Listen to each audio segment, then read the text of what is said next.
pessoal, vamos dar início ao nosso terceiro episódio da temporada 2 do Adipotalk Podcast.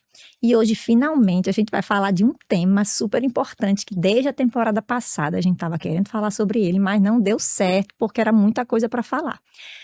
Por isso, eu tinha que contar com um nutricionista super querido que já veio aqui, que vocês já conhecem, Leonan Batista. Muito obrigada, Leonan. Eu que agradeço mais uma vez pelo convite e hoje vamos falar de um assunto que é sempre em alta, né? Qual é esse assunto, Leonan? Vou deixar você falar. Hoje vamos falar sobre creatina. Então, um assunto que bomba nas academias, hoje a gente vai desmistificar um pouco do conteúdo de forma geral, né? Vamos tirar um pouquinho da vertente academia e vamos ampliar um pouco a visão sobre essa queridinha aí que tá cada vez mais tomando mais conta do mundo atual. Verdade, eu gostei porque realmente o nosso foco, como o nosso podcast, ele foca muito em tecido adiposo, então o nosso foco não vai ser ficar falando de creatina para treino, porque isso aí, você entrar no YouTube, Instagram, você vai encontrar esse assunto em de muitas maneiras. E assim, no final acaba sendo aquela mesma informação, então a gente não vai falar sobre isso. Nosso momento especial de hoje, a gente só tem 1 hora, né, Leonan? Triste. A gente vai ter que falar só do metabolismo da creatina em relação às células de gordura. Por quê? Porque tem dados dos últimos 10 anos para cá, digamos assim, mais robustos, mostrando a importância da creatina para as células de gordura.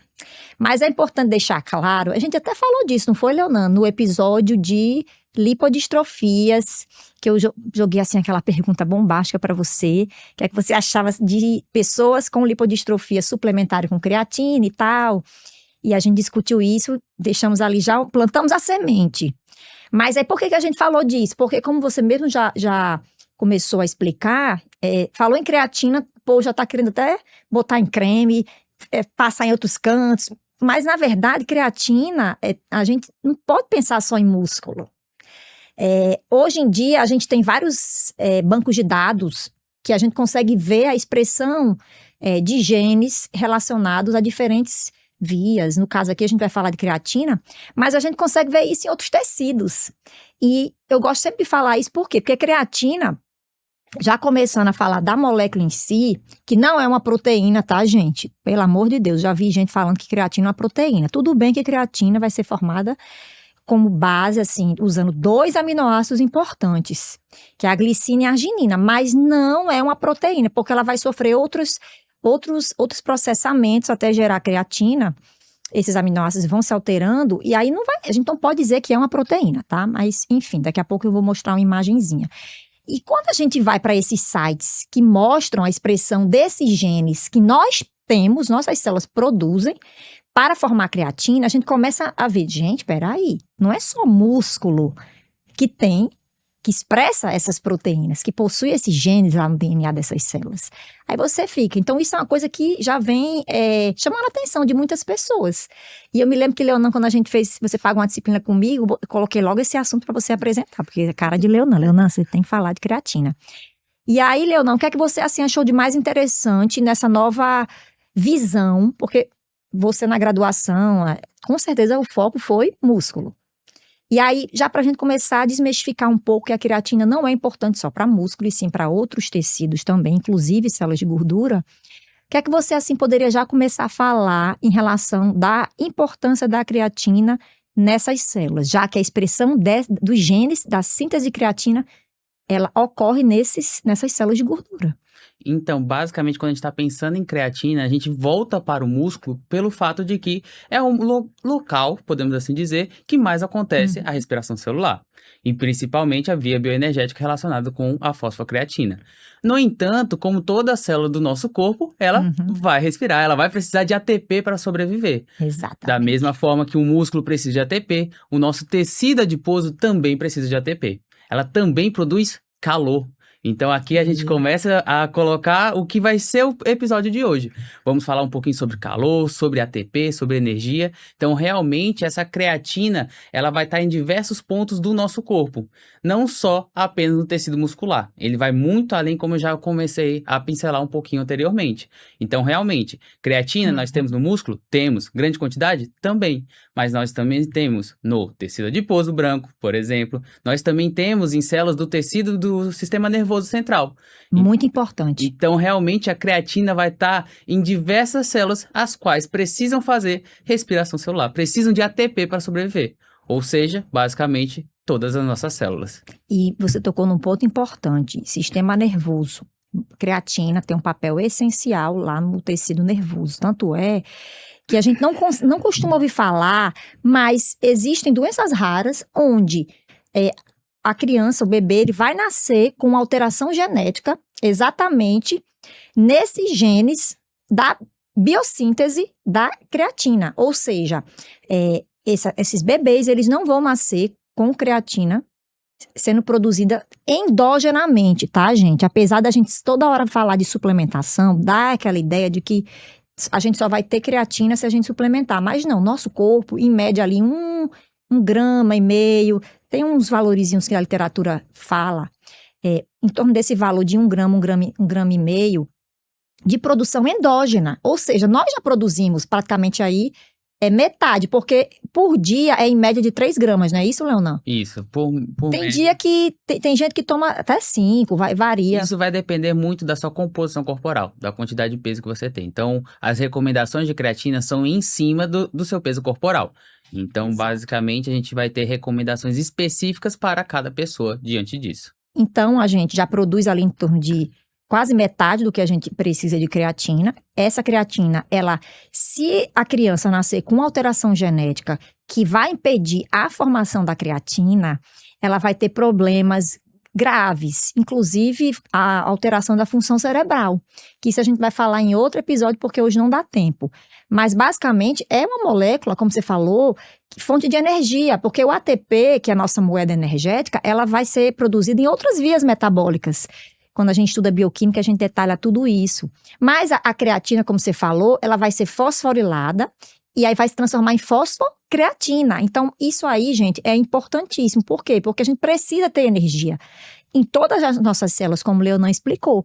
Então, não é diferente no cérebro, não é diferente no tecido adiposo e várias outras células, tá? Eu vou deixar na descrição desse vídeo um linkzinho de um site que é super interessante, que você consegue ver, mapear, para quem quiser realmente aprofundar mais nisso, você consegue mapear e ver a expressão desses genes da biossíntese de creatina nos tecidos humanos. Então, é algo bem interessante. Eu queria já pedir a primeira imagem para a equipe aqui desse podcast maravilhoso, para a gente já mostrar aqui. Eu coloquei, isso foram umas postagens que eu fiz há um tempo atrás. É só para deixar claro, gente, eu não vou entrar em detalhe aqui não, porque não é o objetivo desse podcast, mas basicamente aquilo que eu falei, glicina e arginina, 2 aminoácidos importantíssimos que vão ser base para a formação de outra molécula. Lembra, Leonan, que a gente estudou isso? Guanidinoacetato. Isso vai acontecer aonde? Nos rins. Por isso que rins, função renal, função hepática, elas são importantíssimas. Por quê? Porque eu preciso de um rim funcional, eu preciso de um fígado funcional para ter uma biossíntese de creatina. Então, a primeira etapa é nos rins, a gente vai ter produção dessa molécula, guanidinoacetato, e aí essa molécula vai para o fígado e lá ela vai ser convertida por outra enzima, usando também uma parte de outro aminoácido, que é a metionina, para gerar creatina. Então, a gente tem enzimas diferentes. Então, se a pessoa, ela nasce com uma mutação, por exemplo, no gene dessa primeira enzima aqui à esquerda ou dessa segunda, o que é que vai acontecer? A gente vai ter alteração nisso aqui. Então, se a gente pegar essas enzimas e for analisar onde é que elas são expressas, em quais tecidos, tecido adiposo tem essas enzimas. E aí, já puxando o gancho para a próxima imagem, que é o que a gente vai focar também hoje, outros tecidos, como a gente está falando, também conseguem fazer a conversão dessa molécula de guanidinoacetato em creatina. E está ali, tecido adiposo. Então, a gente tem síntese de creatina também no tecido adiposo. E outra coisa, Leonan, que a gente vai falar hoje também, que você apresentou isso pra gente é a questão de como a creatina entra na célula. Porque não adianta só produzir creatina. Tem gente que nasce com alteração genética, não naquelas enzimas que atuam na formação da creatina. O problema está onde? No transportador da creatina, que aqui nessa imagem tem a célula, está uma moléculazinha na membrana vermelhinha, que é o CRT, que é o transportador da creatina. E qual a importância dessa molécula? Está lá na membrana das células do nosso corpo. Então, as células que expressam esse transportador, o que é que elas vão fazer? Elas vão colocar a creatina para dentro. Então, músculo tem bastante, tecido adiposo tem, e é justamente nesse ponto, Leonan, que a gente vai também falar hoje. Porque os dados mais recentes mostram a relação que esse CRT tem, por exemplo, com obesidade e inflamação. Aí eu te pergunto, vou fazer a mesma pergunta que eu fiz no episódio passado, que a gente gravou, né? Não o passado dessa temporada, o passado entre nós dois aqui na gravação. Se eu sei que eu tenho expressão desse transportador de creatina no tecido adiposo, e a gente sabe que, dependendo de como esse tecido adiposo vai estar, se ele está inflamado ou não, o que é que os dados mostram recentemente? Estar ou não inflamado vai afetar o transporte da creatina para dentro das células? E a resposta para a sua pergunta é sim, vai estar alterada. O que vai acontecer? A partir do momento em que o tecido adiposo de um indivíduo com obesidade ele está inflamado, perde um pouco da sua função. Dentre essas suas funções está realmente essa entrada, né, essa produção desse receptor, do transportador dessa creatina. A Exato. partir do momento em que basta nos imaginar que temos uma sala, a sala seria a célula-alvo. A partir do momento que a gente não tem uma porta de entrada, o que vai acontecer? As pessoas vão ficar de fora dessa sala. Então a creatina não consegue adentrar dentro do tecido adiposo, dentro do tecido muscular, por exemplo. Então perde-se a sua função que a gente acabou de falar relacionado com essa bioenergética. Então, por isso que, por exemplo, o CRT, o transportador dessa creatina, tem uma função importantíssima, que é colocar a creatina para dentro do tecido. Sem ela, a creatina ela se torna inútil, podemos assim dizer. Exatamente. Ela não vai desempenhar sua função. Então, realmente, se a gente tem um tecido que está inflamado, que consequentemente vai começar a ter perda de função, logo, esse transporte, essa entrada da creatina também vai estar defeituosa. Exatamente. E é outro problema que acontece nessas doenças raras que eu falei, que resultam na síntese da deficiência da creatina cerebral, ou vai acontecer uma mutação nos genes daquelas duas enzimas da biossíntese, ou o paciente pode apresentar uma mutação no gene do transportador da creatina. Então, é a forma mais grave da doença, é uma doença pouco estudada, assim, você vai para a literatura, você não tem tanta coisa. Inclusive, tem um site que eu vou já falar aqui agora para não esquecer, que é creatine.org. Ele é um site americano muito bom, gente. Se você quer aprender mais sobre o papel da creatina, a parte clínica desses pacientes, esse site ele é maravilhoso, porque ele vai detalhar essas doenças, os 3 tipos. Então, pessoal, como o Leonan estava explicando, se a gente tem um tecido adiposo inflamado, que é o que a gente vai falar de alguns outros artigos, que mais recentes, desses últimos 8 anos para cá, publicados em revistas super boas, eles mostraram isso. Pessoas obesas, né, ou com obesidade, que é o termo mais correto, não é legal a gente falar obesas, é com obesidade. E essas pessoas, eles observaram que a expressão desse CRT, que é o transportador da creatina, estava mais reduzida. Por quê? Devido a esse processo de inflamação que tem nesse tecido adiposo. Então, se eu tenho uma menor produção desse CRT, isso significa que dependendo do contexto, dependendo de como esse indivíduo está, não só uma pessoa com obesidade, uma pessoa com lipodistrofia ou com alguma outra alteração metabólica, menos creatina vai estar sendo colocada para dentro da célula. Lembrando que isso foi visto em células de gordura, adipócitos brancos. Eles estudaram nesse modelo. Aí tem que ver também outros tipos de adipócitos, marrons, os beges. Mas basicamente foi isso, Leonan. Quer comentar alguma coisa sobre isso? Não, é só realmente que para a gente conseguir colocar essa célula para dentro, essa molécula para dentro, a creatina no caso, nós precisamos desse transportador. Então, para isso, a gente começa já a perceber. Se a gente está com um tecido que ele está alterado, que ele está inflamado, consequentemente, muitas das vezes, esses transportadores também estarão menos produzidos. Se eu tenho uma menor produção desses transportadores, o que vai acontecer? Essa creatina não entra para dentro da célula-alvo. Então, a gente começa a pensar um pouquinho. Um indivíduo com obesidade, seria interessante a gente ficar suplementando ele sem pensar em relação à creatina? Muitas das vezes não. O mais interessante era o quê? Diminuir um pouco desses sinais de inflamação, consequentemente melhorar essa sensibilidade dos transportadores, dessa produção de transportadores, para aí sim, depois, posteriormente, a gente tá suplementando, se é necessário, essa creatina para esse indivíduo. Perfeito, porque hoje a gente vê muito, tem que suplementar com creatina todo dia. Precisa suplementar. É um apelo, uma coisa que você fica, gente, peraí, a gente vive uma epidemia de obesidade mundial, as pessoas super inflamadas, então você vai ficar promovendo algo que você não sabe nem se a pessoa realmente vai estar colocando para dentro essa molécula. Porque, primeiro, a creatina endógena que a gente produz, ela já vai estar sendo menos colocada para dentro da célula, e você ainda está suplementando.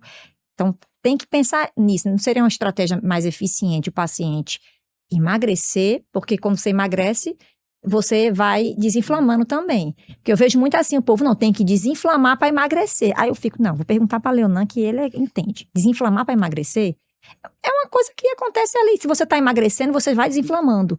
Que é aquilo que a gente já discutiu. Os adipócitos hipertrofiados, aquilo ali vai gerando uma inflamação no tecido adiposo. E à medida que você vai emagrecendo, eles vão diminuindo de tamanho, você vai ter o quê? Menos inflamação ali. Então, quando a gente está falando da obesidade, a gente tem que chamar, a gente chama, né, fala que é uma meta-inflamação. E o que seria uma meta-inflamação? Seria uma inflamação crônica e de baixo grau. O que isso quer dizer? Devido a esse aumento tecidual, né, do tecido adiposo branco, o que vai acarretar é o quê? Uma hipóxia tecidual, ocasionado justamente por essa compressão dos vasos sanguíneos. Então, a partir do momento em que esse tecido adiposo branco ele está aumentando de tamanho, está hipertrofiando, ele vai comprimir esses vasos sanguíneos. Consequentemente, nutrientes, oxigênio deixa de chegar nessa célula-alvo. Exato. Então, isso é a questão da inflamação. Só que ela, devido a essa obesidade ser algo crônico, ela vai ser de baixo grau. Não é uma inflamação, por exemplo, relacionada com uma infecção bacteriana. Que aí é uma inflamação mais aguda. Exato. A obesidade não. A obesidade ela é crônica, ou seja, ela perdura por muito tempo e também ela é de baixo grau, ou seja, não produz tantos citocinas inflamatórias quanto outros casos. Verdade. E vou pedir para passar para a próxima, porque Leonan já adiantou mais no início do podcast, falando da fosfocreatina. Essa imagem da esquerda é justamente isso. Uma vez que a gente já tem essa creatina formada ou suplementada, o que é que vai acontecer? Creatina para fosfocreatina, eu preciso de uma enzima, eu preciso colocar o ATP o ATP todo não, só o fosfato na molécula da creatina para gerar fosfocreatina. E essa enzima, ela também é modulada. Então, dependendo do tecido, a gente vai ter mais creatina quinase do que outros. E essas creatinas quinases, essas enzimas, elas também tem vários tipos, não só tem um. E dependendo do tecido, a gente vai ter diferença na expressão. E essa etapa, gente, desse lado direito aqui, a setinha tá para os dois lados. Por quê? Porque do mesmo jeito que a creatina quinase, ela fosforila a creatina, ela também consegue fazer o contrário. Pega a fosfocreatina, fonte de fósforo, né? Fosfato. E aí eu vou ter a via contrária, fosfocreatina gerando creatina. Por quê? Porque eu liberei esse fosfato. Então, esse fosfato vai para quê? Para o ADP, para formar ATP. Só uma revisãozinha de bioquímica rápida. Resumindo, ATP é moeba energética. Eu preciso de ATP. Para ter ATP, eu tenho que ter fosfato. Esse fosfato, ele fica na creatina, e aí eu converto ela em fosfocreatina. Para isso, eu preciso de uma enzima. E aí, essa enzima fica trabalhando. Coloca fosfato, tira fosfato. Coloca fosfato, tira fosfato. Isso vai depender das demandas celulares. Para quem treina, por isso que o povo ama falar disso, porque a gente precisa de ATP.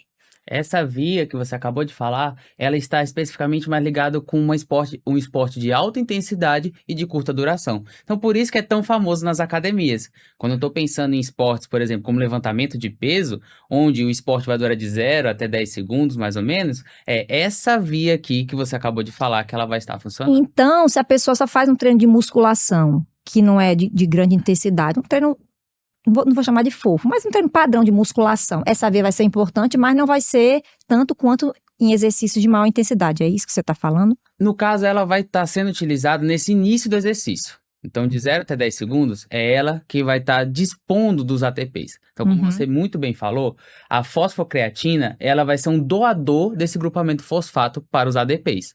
Então, lá dentro do nosso citosol, ele vai doar esse fosfato e gerando mais ATPs. Esse ciclo é algo rápido. Então, por isso que no início do exercício físico, é ela que utiliza-se. Então, por isso que ganhou fama. Então, meio que depende, lógico, da intensidade, da duração do exercício, mas logo, né? Então, uma intensidade mediana, uma intensidade já um pouco média para alta, bem com uma velocidade curta, então de 0 a 10 segundos, é essa via que vai tomar de conta, podemos assim dizer, dessa produção de ATP. Lógico que as outras vias vão estar funcionando, mas, no entanto, a principal, a predominante, vai ser essa fosfocreatina. Então, realmente, ela é primordial nesse sentido. Entendi, perfeito. Ok. E o próximo slide, que aí sim vai ter a parte da creatinina, aí sim aqui é espontâneo. Por quê? Qual a diferença de ser espontâneo e não ser espontâneo? Quando é espontâneo, você tem a conversão de uma molécula em outra, e isso não envolve enzima. Quando eu falei no slide passado, a gente mostrou aqui, a creatina sendo fosforilada, eu preciso de uma enzima. Aqui não, a creatina ela é convertida em creatinina, isso é um processo espontâneo, em torno aí de 2% da nossa creatina, fosfocreatina, ela vai sendo convertida, então não tem uma enzima que atua aí. E isso é importante para avaliar a função renal. Então, muitas vezes, quando você tem paciente com obesidade, com alguma outra doença metabólica, ou pacientes que têm a alteração da função renal, você acaba tendo uma alteração nessa conversão da creatina para creatinina. E aí, por isso que é interessante olhar também outras moléculas que são filtradas, para a gente ter essa noção realmente da função renal. E aí, resumindo esse primeiro bloco, gente, que a gente explicou desde o início, a creatina não é uma proteína. Embora ela seja formada por 3 aminoácidos, principalmente glicina e arginina, que vão formar a base para o guanidina acetato, e depois o guanidina acetato vai formar creatina. Por que eu estou dizendo isso? Para vocês entenderem, porque eu vejo muita gente falando que creatina é proteína, e não é considerada uma proteína, tá? O nosso corpo, ele produz metade do que a gente precisa, foi aquilo que a gente já falou, a outra metade é para vir através de alimentação, mas aí vai depender do consumo proteico de cada pessoa. Tem gente que não vai conseguir a quantidade de aminoácidos suficiente para gerar a outra metade. Então, dependendo da pessoa, a suplementação. Então, normalmente, quando a gente está falando dessa parte de creatina através da alimentação, nós estamos falando de uma grande quantidade, principalmente já falando de uma fonte proteica animal, principalmente da carne vermelha. Então, seria se a gente quisesse, por exemplo, conseguir essas 3 gramas de creatina por dia, através da alimentação, através da carne vermelha, seria algo em torno de 1 quilo dessa carne vermelha, 1 quilo de patinho. Ninguém come isso. É basicamente impossível comer 1 quilo de patinho. Então, por isso que essa suplementação se torna tão importante no contexto geral, no contexto da academia. Justamente como o Ju muito bem explicou, naquela doação, precisa-se da creatina para fazer aquela doação do grupamento fosfato. Então, realmente, nesse início, podemos assim dizer, da produção da nossa moeda energética, do nosso ATP, ela vai ser primordial. Então, a gente precisa dessa suplementação, muitas das vezes, não é todo o caso, justamente para a gente conseguir esses estoques adequados de creatina para realizar sua função. Exatamente, então, perfeito. Aí, por isso que a fosfocreatina, como a Leona falou, ela é importantíssima para manter esses níveis de ATP, porque sempre a gente vai precisar daquele fosfato que está nela para formar mais ATP, principalmente intramuscular. Então, isso é uma verdade. Aí, voltando lá para a tecido adiposo, para a gente não perder o fio da meada, porque a gente tem que falar essas coisas um pouquinho, mas não dá para ficar só falando da parte muscular, mas é importante falar também disso. Aí, a questão do tecido adiposo, que a gente já adiantou. Transportador do tecido adiposo, dependendo do nível de inflamação que essa pessoa tem, do grau de obesidade, eu tenho redução na expressão do transportador da creatina, menos creatina entra na célula.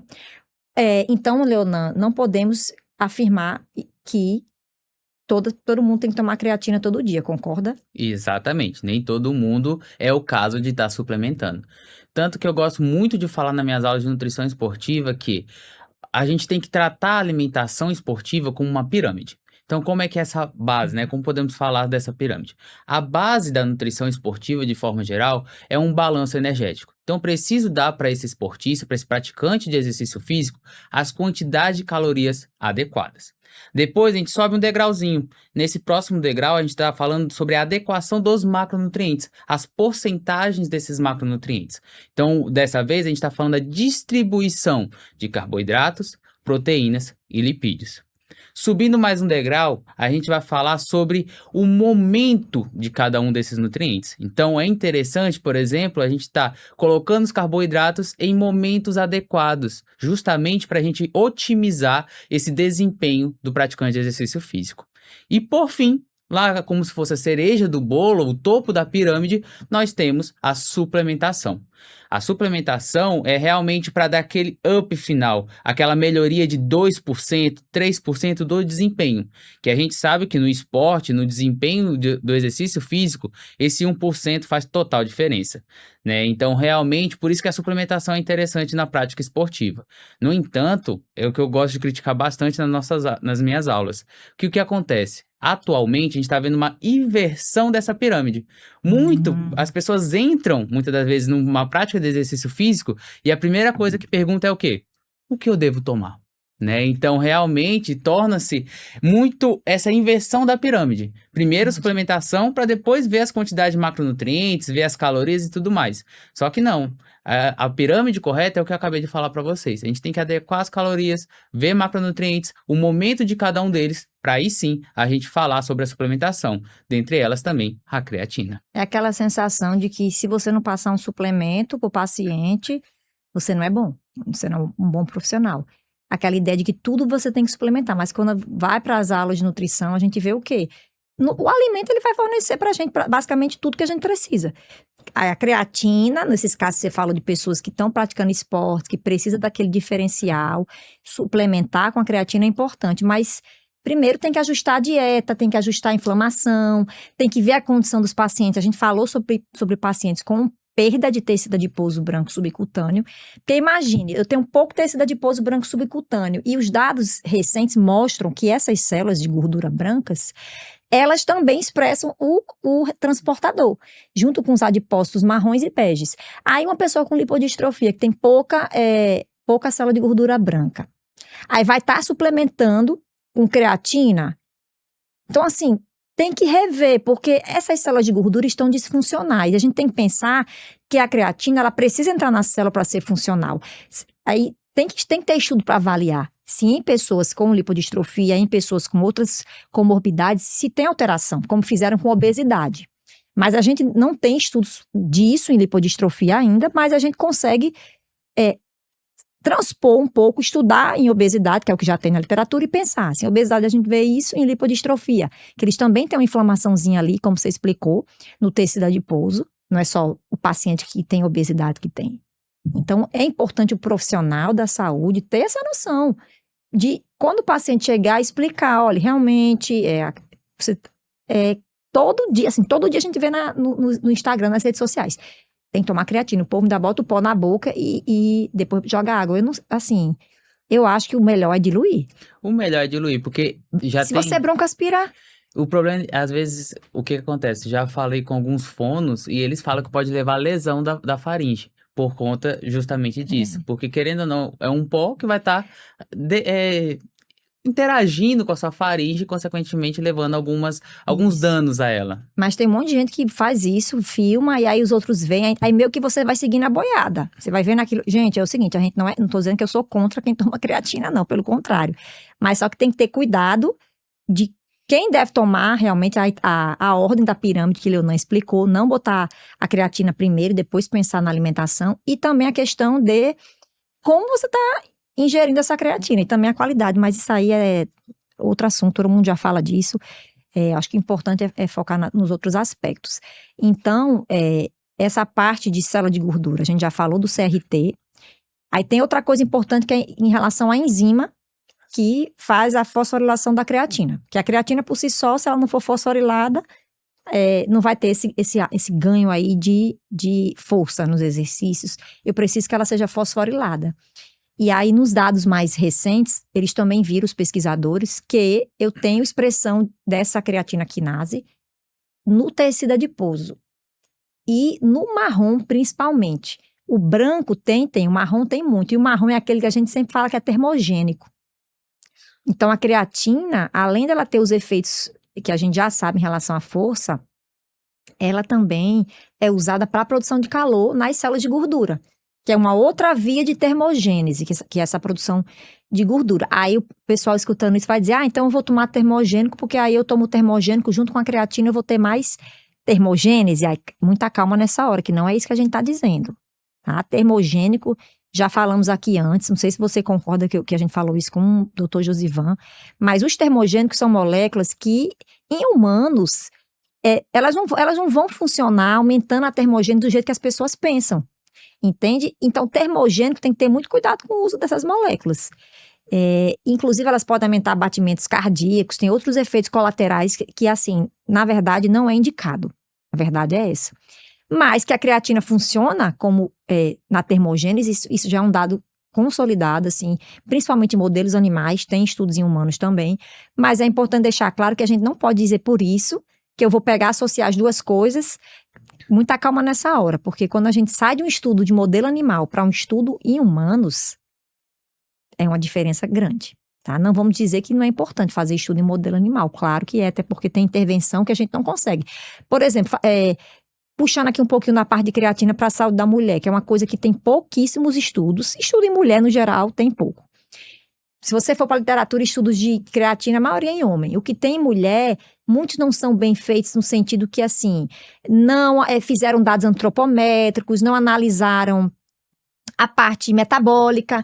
E assim, como é que você vai dizer que a creatina atuou melhor em determinada fase, por exemplo, do ciclo menstrual, sendo que você tem outras moléculas, outras coisas que podem interferir no resultado? A dieta, como é que eu vou saber se a creatina realmente é melhor suplementar, por exemplo, pós-ovulação do que antes? Porque tudo isso vai depender dos níveis da creatina quinase que a gente tem no nosso sangue e no músculo, né? Porque inicialmente ela tem que estar onde? Intramuscular. Mas também tem a forma mitocondrial, que está na mitocôndria, tem a forma citoplasmática. E quando a gente tem a lesão no músculo, quando está fazendo lá exercício, lesiona essa fibra muscular, essa creatina quinase, ela sai para o sangue.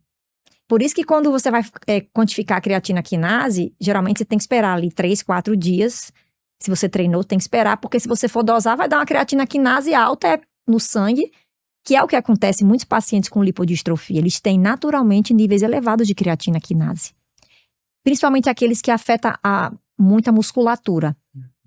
E aí mas ninguém estuda isso. Entendeu? Eles colocam no artigo lá, eles citam que encontraram níveis elevados de creatina quinase. Pronto. Acabou aí. Na discussão não fala nada.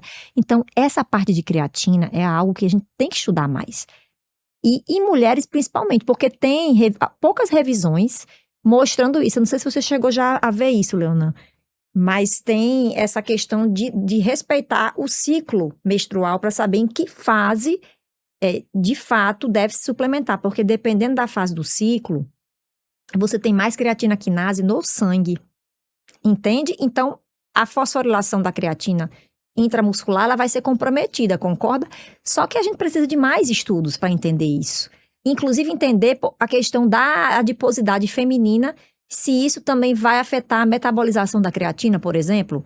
Não temos nada disso. O que a gente sabe é que mulher produz bem menos do que homem, creatina, mas apesar de produzir menos, tem um estudo bem legal que ele mostra que a gente retém um pouco mais de creatina intramuscular, uns 10% a mais, mas a gente produz muito menos, uns 70% a menos do que homens. Entende? Aí a gente produz menos, mas a gente, teoricamente, tem mais gordura na região, por exemplo, glúteo, coxa. Então, tem muita coisa para a gente entender ainda de fisiologia feminina e como aplicar melhor, como suplementar essa creatina em momentos em que a gente vai aproveitar mais. Eu não vou detalhar muito essa parte, porque não tem muitos dados, são poucos dados, mas deixar assim em aberto essa discussão, entende? Essa discussão é muito importante, porque realmente estudos com mulheres atualmente é algo muito, como o Ju muito bem falou, é algo que não se tem tanto na literatura, e quando tem esse delineamento do estudo, como ele é montado, tem muitas lacunas. Exato. Então, por exemplo, quando a gente está falando de estudos de creatina, a gente tem que ver também a alimentação. Então, a alimentação, quando a gente está lidando com estudo, quando eu estou fazendo uma intervenção alimentar, por isso você vê poucas intervenções alimentares em estudos. Por quê? É muito difícil controlar o que aquela pessoa vai comer. Então, realmente, se torna um estudo caro, porque eu vou ter que disponibilizar comida para todos os participantes, para deixar eles todos no mesmo degrau, no mesmo patamar para comparação. E também, muitas das vezes, se eu não dou essa disponibilidade, o que vai acontecer? Eles podem dar aquela fugidinha da dieta. Então, e não realmente... vão afirmar que fizeram isso, vão omitir, né? Muitas vezes a pessoa, quando vai fazer lá os estudos de consumo alimentar, a pessoa dizer que o que comeu um dia anterior, ou o que é habitual que a pessoa come, às vezes a pessoa esquece ou omite alguma coisa que comeu. Tem muitos vieses nessa parte de consumo alimentar. Lógico que tem algumas técnicas que a gente utiliza para tentar diminuir esses vieses, mas o subrelato, ele existe. É algo convencional, principalmente dependendo do público ao qual eu estou fazendo o estudo. Então, por exemplo, o indivíduo com obesidade é muito mais frequente você ver esse subrelato, principalmente no público feminino. Por que que isso acontece? Basicamente porque elas têm essa vergonha, muitas das vezes, de falar realmente o que está consumindo no seu dia a dia. Porque acha, né, tem o principal achismo de que o nutricionista, ele vai estar constantemente julgando a sua dieta. Então, a partir do momento em que ela está de frente com o nutricionista para fazer uma pesquisa, ela não vai falar que consumiu, por exemplo, um biscoito recheado, que consumiu um refrigerante. Então, são esses pontos que ela acaba deixando de lado, e isso, durante a pesquisa, vai ter um impacto importantíssimo no resultado final. Então, acaba que esses pontos acabam diminuindo o impacto desse estudo. Então, realmente é algo muito difícil e, principalmente, como o Ju falou, você vê estudos em diversas fases do ciclo menstrual dessa mulher. Então, realmente, precisa-se de mais estudos para a gente saber qual seria o melhor momento dessa suplementação e, realmente, quais seriam os impactos dela nessa saúde feminina. Até porque, além de falar do ciclo, tem a questão também das diferentes fases de vida. De você pensar a mulher gestante, que ela aumenta muito o peso, o pós-parto. Então, tudo isso vai alterar a quantidade de células de gordura do corpo. E a gente já está discutindo que a creatina ela também tem um papel nessas células. E nesse estudo em humanos que foi feito, eles viram que quanto maior o MC, menor era a expressão do transportador de creatina. Não só do transportador de creatina, como também a CK. A que você acabou de falar. Exato. Diminuir a CK. O que vai acontecer? Aquela diminuição daquela conversão que você falou. Da creatina em fosfocreatina. Exato. Então, se eu tenho maior IMC, esse CK vai estar diminuindo. Consequentemente, a fosfocreatina final também vai estar diminuída. Então, a gente vai ter 2 pontos de limitação dessa via, né, de fato. Então, a gente vai ter uma limitação da entrada na célula-alvo, dessa entrada da creatina para dentro, por exemplo, do tecido muscular, para dentro do tecido adiposo, e posteriormente uma conversão dessa creatina dentro da célula para fosfocreatina. Então a gente vai ter 2 fatores limitantes. Por isso, quando eu estou pensando nessa suplementação, quando eu estou pensando, por exemplo, da creatina de forma geral, é importante a gente deixar esse ambiente adequado para a entrada dessa molécula, para que ela realmente consiga fazer suas funções. Tá me lembrando aqui, hoje em dia, me veio isso na cabeça agora, a gente discutindo isso, já dá uma pesquisa boa, só falta a verba pra gente fazer. Hoje em dia, com essa questão dos medicamentos emagrecedores, Mounjaro, Ozempic e tudo mais, pessoas que saem de um determinado IMC, um IMC mais elevado, condizente com obesidade, e aí ela vai perdendo peso. Além do que a gente já falou da questão de que célula de gordura tem memória em outros episódios, então não é só tomar, parar e fingir que tá tudo ok, perdi peso, não vou mais engordar, e na verdade não é assim, a gente sabe que o reganho pode ser muito maior, inclusive. Aí eu fiquei pensando, será que nessas pessoas, não tem nada disso na literatura ainda, mas será que se a gente estudasse essa questão da relação da creatina no tecido adiposo antes e pós-emagrecimento, seria algo interessante, mas aí vem aquela questão do que a pessoa come. Aí me lembrei de uma série que tem no streaming, Netflix, tem uma série, não lembro agora o nome em português, mas tem uma série que é isso, que eles entregam alimentação para as pessoas, aí eles vão analisar vários parâmetros, inclusive a questão de microbiota intestinal. Você lembra o nome? O nome não me recordo. Que é com gêmeos? Tem uma que é com gêmeos, exatamente. Eu achei massa, porque eles justamente analisam um dos gêmeos. Um recebe uma dieta específica, uma dieta plant-based, né, baseado em plantas, uma dieta mais saudável, aí o outro recebe mais com carnes, aí o outro recebe, cada um é uma dieta diferente, aí depois eles vão, e eles medem tudo antes, pegam os dados antropométricos, analisam, então, como você falou, é um estudo que é caro, infelizmente, não tem como você controlar e fornecer isso, então tem que ser todo, mas o legal da nutrição é isso, são esses estudos mais detalhados, só que para isso a gente precisa ter mais verba. E aí eu fiquei pensando nessa questão dos medicamentos emagrecedores. Que é que mudaria em relação à expressão desses genes. Realmente, quando você tem essa perda devido a essas canetas emagrecedoras, podemos assim falar de forma geral, esse tecido adiposo ele vai ser completamente alterado, né? Porque essa perda é muito bruta. Basta você ver aí os famosos, por exemplo, que você vê perda de peso de 10 quilos, 15 quilos. Mas os artigos mostram que mesmo perdendo peso, o padrão de expressão dos genes das células de gordura, por exemplo, antes da pessoa perder peso, os genes estavam desregulados, genes de metabolismo, então isso favorecia mais ganho de peso. Perdeu o peso, esses genes continuam desregulados. Por isso que tem que ter cuidado para manter o peso perdido de forma correta e não achar que só tomou a caneta, só tomou não, porque não é de tomar, só injetou o medicamento e, entendeu? É exatamente o que você falou, da memória obesogênica. Né? Então, realmente, tanto que quando a gente está fazendo uma entrevista com um indivíduo com obesidade, uma das perguntas que são cruciais é o quê? Qual foi o seu peso máximo? Então, realmente, saber esse peso é por quê? Por que a gente pergunta isso durante uma anamnese? É justamente porque o seu corpo, como o Ju falou, os seus tecidos adiposos, ele vai estar com genes alterados, fazendo com que você volte àquele peso anterior. Então, ele vai buscar sempre aquele peso cômodo para ele. Aquele peso que ele se adequou e, querendo ou não, ele tinha uma maior reserva energética. O nosso corpo, ele quer constantemente ter o quê? Reserva de energia. Ele precisa de energia para sobreviver. Então, pensa só. Quem não quer aquele dinheirinho guardado no banco? Então, basta pensar assim. Verdade. O nosso corpo, ele quer aquele dinheirinho reservado. Ele quer aquele tecido adiposo sempre ali em constante possibilidade de acesso. Então, realmente, por isso que a gente pergunta sobre o peso máximo. Porque o seu corpo, ele vai tender a buscar aquele peso novamente, se não ultrapassar.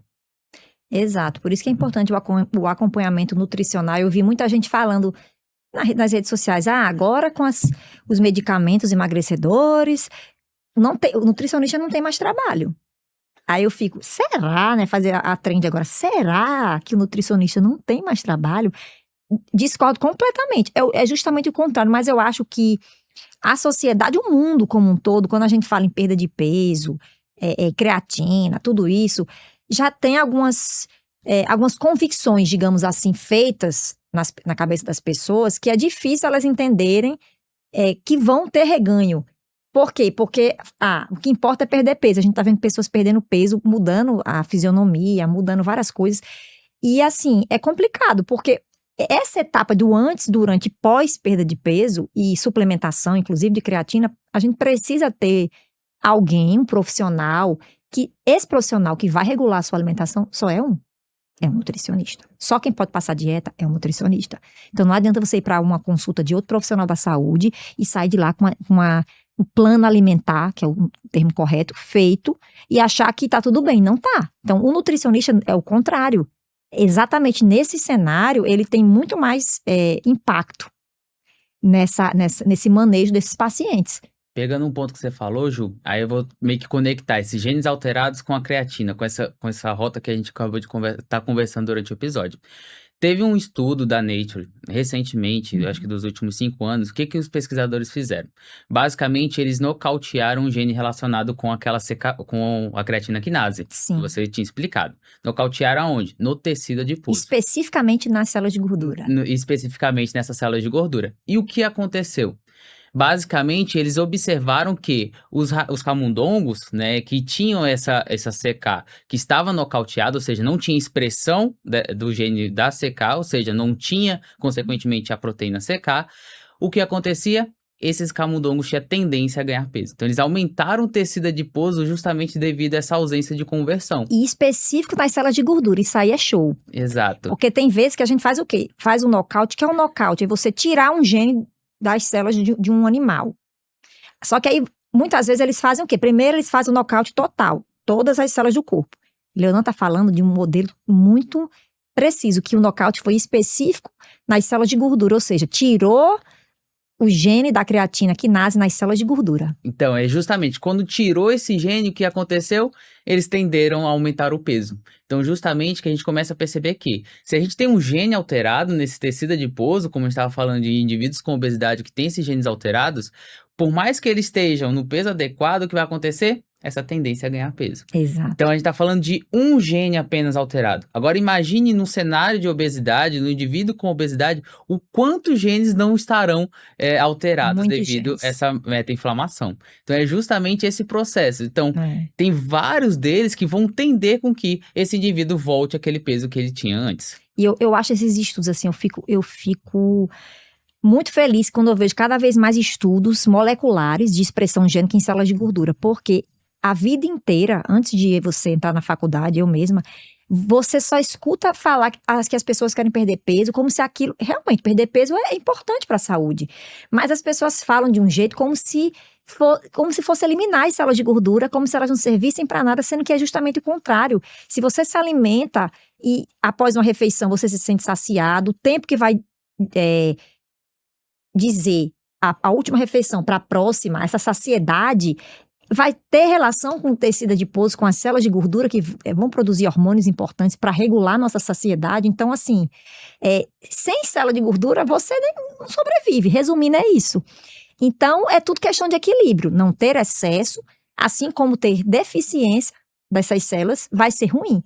Por mecanismos, às vezes, similares, como a questão da inflamação, que a gente falou em obesidade e em lipodistrofia, mas também por outras vias que podem ser específicas de cada tipo de doença. É o famoso, os extremos que realmente são alteradores, que são difícil não, mas eles são realmente que têm essa capacidade de alterar o nosso corpo, né? Então, tanto o excesso de calorias, que a gente vai aumentar o peso, consequentemente o tecido adiposo, como também o déficit exagerado dessas calorias.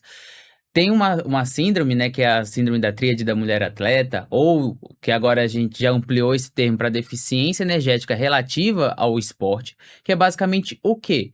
Quando o indivíduo ele está consumindo uma quantidade de calorias que não vai suportar o seu gasto energético. Então, o indivíduo atleta, ele tem, querendo ou não, um gasto energético muito maior, porque devido às atividades que ele faz no dia a dia, consequentemente o corpo dele também necessita de maior quantidade de calorias. Se eu não entrego essas calorias, eu vou ter alterações em diversos sistemas do nosso corpo. Sistema endócrino, né? Então o tecido adiposo, por exemplo, deixa de produzir alguns hormônios.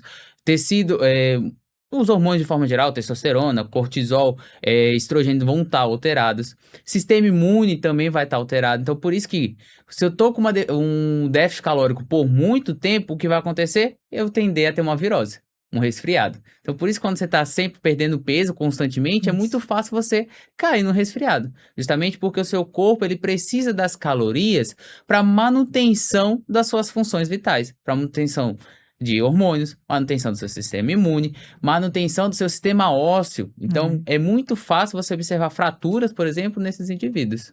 Pois Então, realmente, os extremos que vai fazer mal para esse nosso corpo. Perfeito. E aí eu fiquei pensando, como a ciência ela vai avançando e a gente vai cada vez mais compreendendo. Tem alguns artigos mais antigos, lá da década de 70, pra você ter noção, ali mais ou menos 76, por ali, que eles já identificavam a creatina quinase em tecido adiposo marrom. Eles viam a expressão e observaram o quê? Que era uma expressão similar até mesmo de músculo, de uma magnitude muito parecida e de cérebro, lá na década de 70, tá?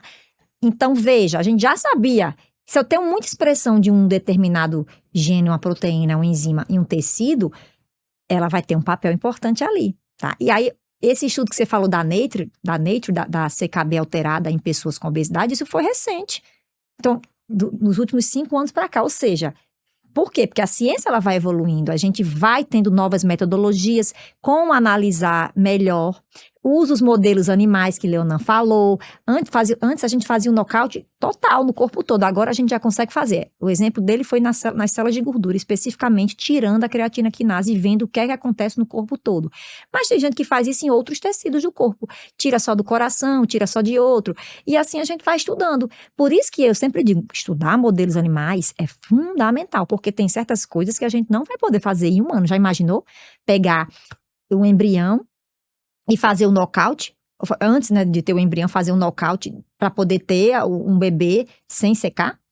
Tem coisas que No adipócito? que é totalmente antiético, né? Não tem como. Não tem como você conceber essas ideias. Então, realmente, por isso que os modelos de camundongo, principalmente com essas alterações focadas, podemos assim dizer, ampliam o nosso conhecimento não só sobre a patologia em si, mas sim sobre as rotas metabólicas que estão ali por trás. Então, a gente tem o conhecimento para a gente criar, então, uma linha de raciocínio para depois, futuramente, a gente conseguir empregar elas em outros estudos mais abrangentes, os quais não vão gerar malefícios, lógico, para o ser humano.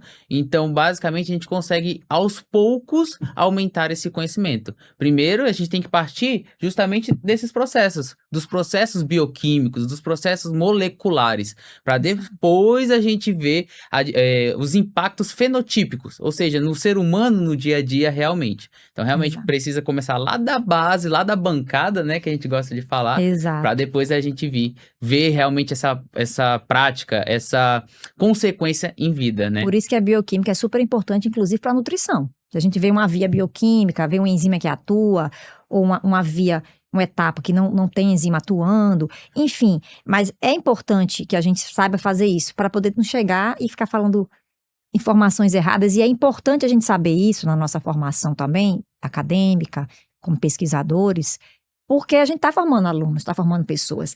E hoje essa área da nutrição, essa questão de suplementação é algo tão difundido em redes sociais, que acaba que, se eu pegar um adolescente de 15 anos e ele vai achar que ele tem que suplementar com X, Y, Z suplementos. Ele tem que achar que ele tem que fazer igual a fulano que está fazendo. Ele tem que achar que o shape dele tem que estar igual ao shape de fulano. Então, assim, a gente lida com essa questão do corpo, suplementação, perda de gordura não serve para nada. Então, a gente tem que estar dizendo, sempre que a gente fala de lipodistrofia, ai, mas fulano é toda musculosa, pessoa musculosa que não vai pra academia, quem não quer?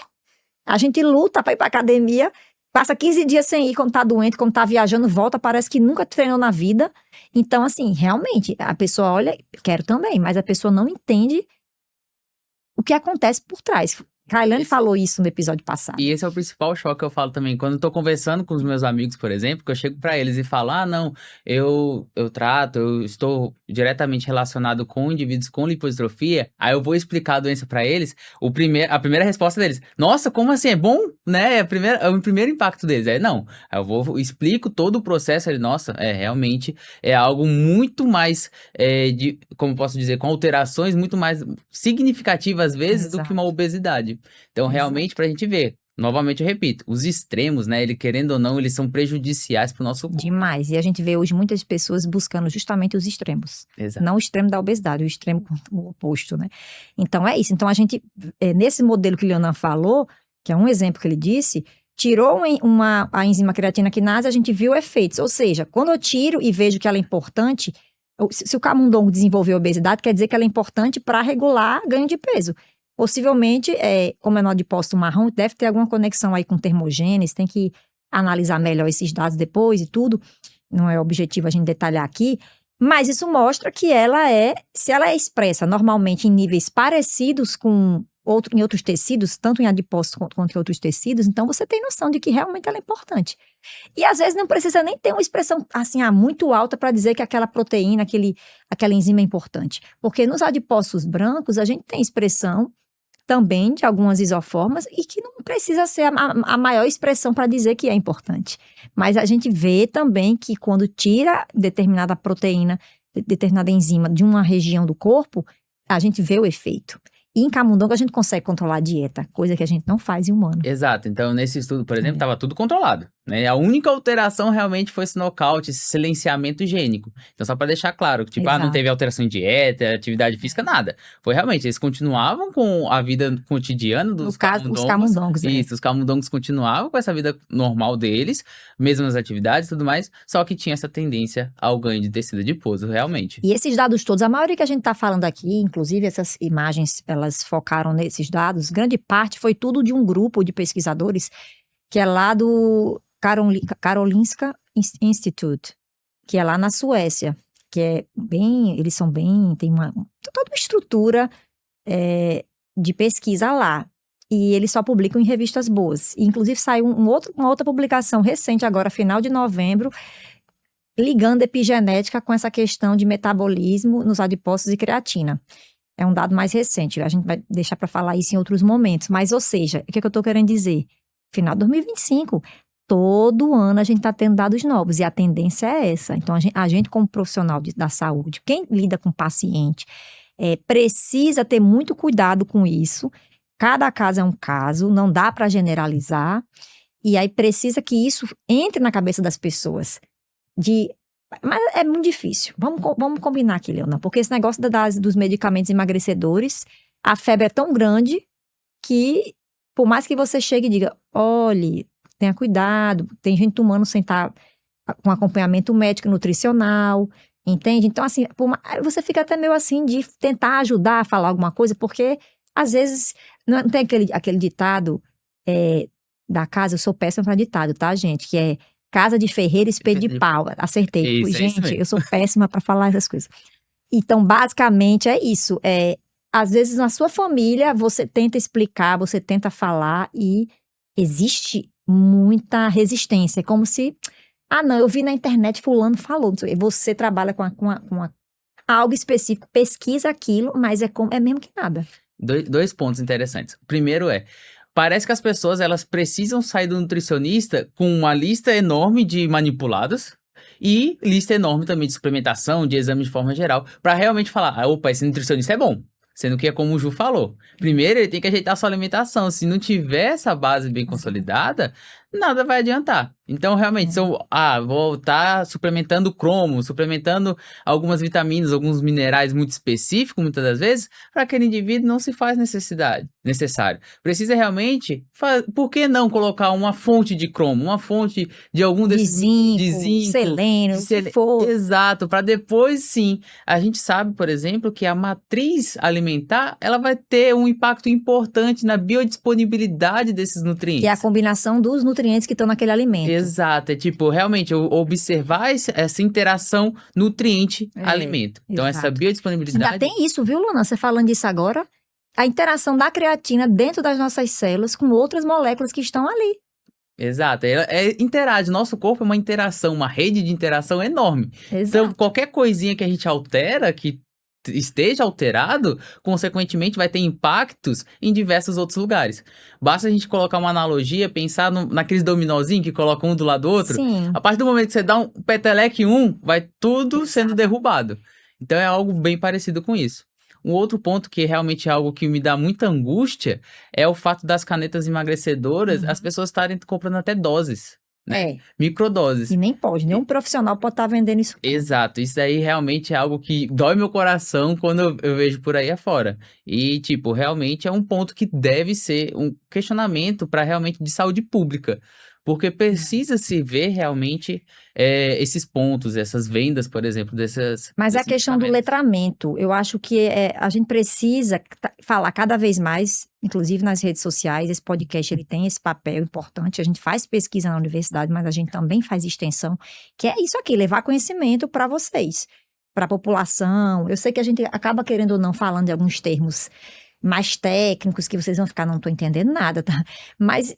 escute de novo, manda mensagem aqui, entendeu? Vai atrás de alguém, de um profissional bom, que a gente sempre está trazendo para aquele nutricionista excelente, tem vários médicos que já participaram, e a gente está tendo essa preocupação de mostrar o que é certo e o que não é. Tem pessoas da minha família que sempre vem alguma coisa, manda para mim, já pergunta. Aí eu vou e digo, olha, tem amigas minhas também. Gente, é o seguinte, minha opinião é essa, aí vou e falo, com base nos estudos e tudo que a gente vê. Mas tem gente que quer seguir algo e você não tem abertura para falar, ou então você começa a falar, mas você sente resistência. Então, eu acho que a nutrição tem muito a ver com isso. Até porque hoje, a gente vê muita gente que não é nutricionista, vendendo coisas, vendendo dietas, vendendo suplementação, vendendo isso e aquilo. E em troca disso é o quê? A solução mágica. E não existe isso. As pessoas têm que entender que não existe uma solução mágica. E não é só ir para o nutricionista uma vez, né? E esquecer que existe, já perdi peso, pronto, não preciso mais ir para nutricionista na minha vida inteira. Então, Tem que ter. realmente, tem que ter esse acompanhamento É. com o nutricionista, com o médico, com essa equipe multiprofissional quando você está pensando em uma saúde a longo prazo. Então, realmente, a gente está aqui para precaver, por exemplo, o reganho de peso. Então, perdi peso, como o Ju falou, precisa continuar nutricionista? Sim, porque o seu corpo ele vai estar sempre tentando lutar para conseguir ganhar esse peso novamente. E nós, como nutricionistas, e Ju como também Futura futuramente Nutri. nutricionista, ela vai estar o quê? Fazendo ao máximo com que o seu corpo ele mantenha nesse peso. Tanto a questões alimentares como também questões comportamentais. Então a nutrição ela vai além do alimento, ela vai para partes comportamentais também. Também, que é muito importante. Perfeito. Então, gente, esse episódio de hoje, ele foi justamente para abrir um pouco a caixinha lá da nossa cabeça, que acha que creatina é só para músculo, mas creatina hoje, cada vez mais, a gente tá vendo a importância dela. E é incrível, assim, como a gente tem dados recentes, 2022 para cá, mostrando essa importância de creatina em tecido adiposo, coisas que a gente não estudava antes. Então, deixar claro aqui que a ciência, ela está evoluindo. Então, por isso que é importante a gente seguir nas redes sociais pessoas que fazem pesquisa de qualidade, pessoas que realmente estão promovendo conhecimentos bons. Assim, eu sei que é muito bom você chegar e dizer assim, olha, venha pra cá que eu tenho uma dieta que vai lhe fazer perder 5 quilos em uma semana e depois você tá lindo. Todo mundo quer ouvir isso, todo mundo quer o caminho fácil. Realmente, o mais difícil, já tá dizendo, é difícil. Então, assim, mas a gente tem que entender que tudo requer um trabalho de formiguinha e confiar nos profissionais que realmente que são bons. Porque tudo que é fácil demais, como o Josivan sempre falou aqui, estão prometendo demais. Parece que a coisa é fácil. Só aquela pessoa tem um método, tem um protocolo, tem não sei o quê, que eu não sei o que só essa pessoa tem e o mundo inteiro não tem. Mas a pessoa descobriu esse método, entendeu? Então, assim, gente, sigam pessoas que vão trazer informações relevantes, tá? Nada de negócio de seguir gente que tá vendendo coisa que não tem embasamento científico nenhum. Muito obrigada, Leonan. Eu que agradeço. Como sempre, meu Deus. Eu que agradeço o convite mais uma vez para estar falando sobre esse assunto importantíssimo e estou aberto para novos convites também. Com certeza, porque trazer informação de qualidade, coisas novas para vocês aí ficarem matutando, é importante, tá? Ciência, ela não é estática, todo dia a gente tem coisa nova, e aqui na universidade a gente busca unir pesquisa com extensão, divulgação científica, que é para cada vez mais a gente ajudar a população. E muito obrigada a você que nos segue aqui. Não esqueçam de compartilhar nossos episódios, tá bom? Deixar comentários aqui de dúvidas que vocês queriam esclarecer, querem esclarecer. E a gente vai respondendo aos poucos, tá bom? Muito obrigada e até o próximo episódio.